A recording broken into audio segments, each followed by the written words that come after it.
السلام علیکم جی میرے پاکستانیوں، آج آپ کو بتاتے ہیں کہ گزشتہ 4 سالوں میں پاکستان نے کتنی ترقی کی ہے۔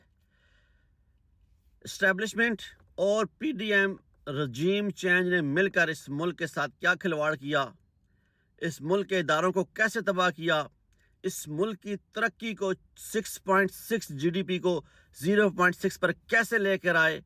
کرپشن کے بے تاج بادشاہوں کو جب حکومت دی گئی تو انہوں نے عوام کے ساتھ دوبارہ کیا کھلواڑ کیا۔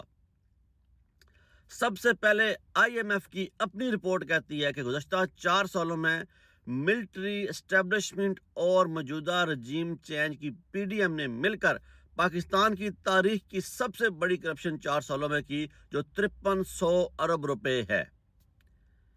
5300 ارب روپے کا مطلب آپ جانتے ہیں، پاکستان کی 70 سالہ تاریخ میں سب سے بڑی کرپشن ہے۔ اس کے بعد اگر بات کریں تو پاکستانی عوام کی جیبوں پر جو ڈاکہ ڈالا گیا وہ بھی پاکستان کی 4 سالہ اس تاریخ میں پاکستان کی 70 سالہ تاریخ سے سب سے بڑا ہے۔ ان 4 سالوں میں پاکستانی عوام سے 50,000 ارب روپے براہ راست ٹیکس لیا گیا۔ اب یہ 50,000 ارب روپے براہ راست ٹیکس کیسے لیا جاتا ہے؟ دالیں مہنگی کر کے، چینی مہنگی کر کے، آٹا مہنگا کر کے، پیٹرول مہنگا کر کے، مہنگائی کا ایک طوفان لا کر ان گزشتہ 4 سالوں میں پاکستانی عوام کی جیبوں سے 50,000 ارب روپے نکال لیے گئے ہیں۔ اور اس سے بڑھ کر جو ستم اس ملک کے ساتھ کیا گیا وہ یہ تھا کہ پاکستان میں گزشتہ 20 سالوں کی تاریخ میں سب سے بڑی دہشت گردی ان 4 سالوں میں ہوئی۔ گزشتہ 20 سالوں کے دوران اتنی دہشت گردی نہیں ہوئی جتنی ان 4 سالوں میں پاکستان میں دہشت گردی ہوئی ہے۔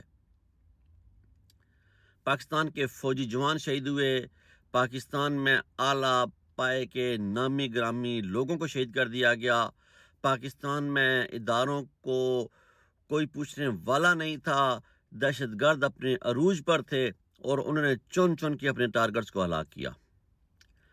اس کا جو بڑا نقصان یہ ہوا کہ پاکستانی نوجوان نا امید ہوا، اور پاکستانی نوجوان گزشتہ 4 سالوں میں پاکستانی نوجوان نے ملک کی سب سے بڑی ہجرت کی اور بیرون ممالک چلے گئے، اور نوجوان جنہیں اقبال خودی کا درس دیتا رہا، اقبال کی شہین نا امید ہو گئے اور ملک چھوڑ گئے۔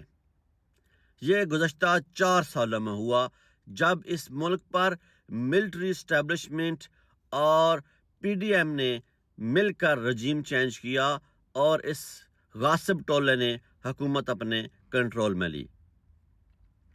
دہشت گردی کی وجہ سے، پاکستان کی ڈوبتی ہوئی معیشت کی وجہ سے دنیا کی بڑی 80 کمپنیز نے اپنا بوریا بستر گول کیا اور پاکستان سے وہ نکل گئیں۔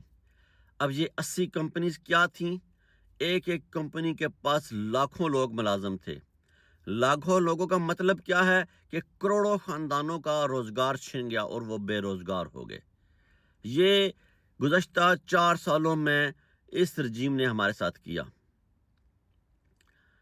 اور پاکستان کی عزت ہم آج کل دیکھتے ہیں سوشل میڈیا پر بڑے ٹرینڈ بن رہے ہیں، یوٹیوبز پر، پاکستانی ٹی وی چینلز پر بیٹھ کے صحافی کہتے ہیں کہ پاکستان کے گرین پاسپورٹ کی عزت دنیا میں بہت بڑھ گئی ہے۔ گزشتہ 4 سالوں میں ہمارا پاسپورٹ صومالیہ سے نیچے جا چکا ہے۔ انٹرنیشنل رینکنگ میں ہم صومالیہ سے بھی نیچے جا چکے ہیں۔ یہ وہ ظلم و ستم و زیادتی ہے جو گزشتہ 4 سالوں میں اس ملک کے ساتھ کیا گیا۔ فوجی اسٹیبلشمنٹ اور سیاسی یتیموں کا ٹولہ مل کر اس ملک کو لوٹنے میں لگا ہوا ہے، اور پاکستانی عوام کو جذباتی نعروں پہ لگا کر، جذباتی باتوں میں الجھا کر اس ملک کے اندر لوٹ مار کا جو بازار گرم کیا ہوا ہے۔ اللہ پاک پاکستان کی حفاظت کرے۔ پاکستان زندہ باد، پاکستان پائندہ باد۔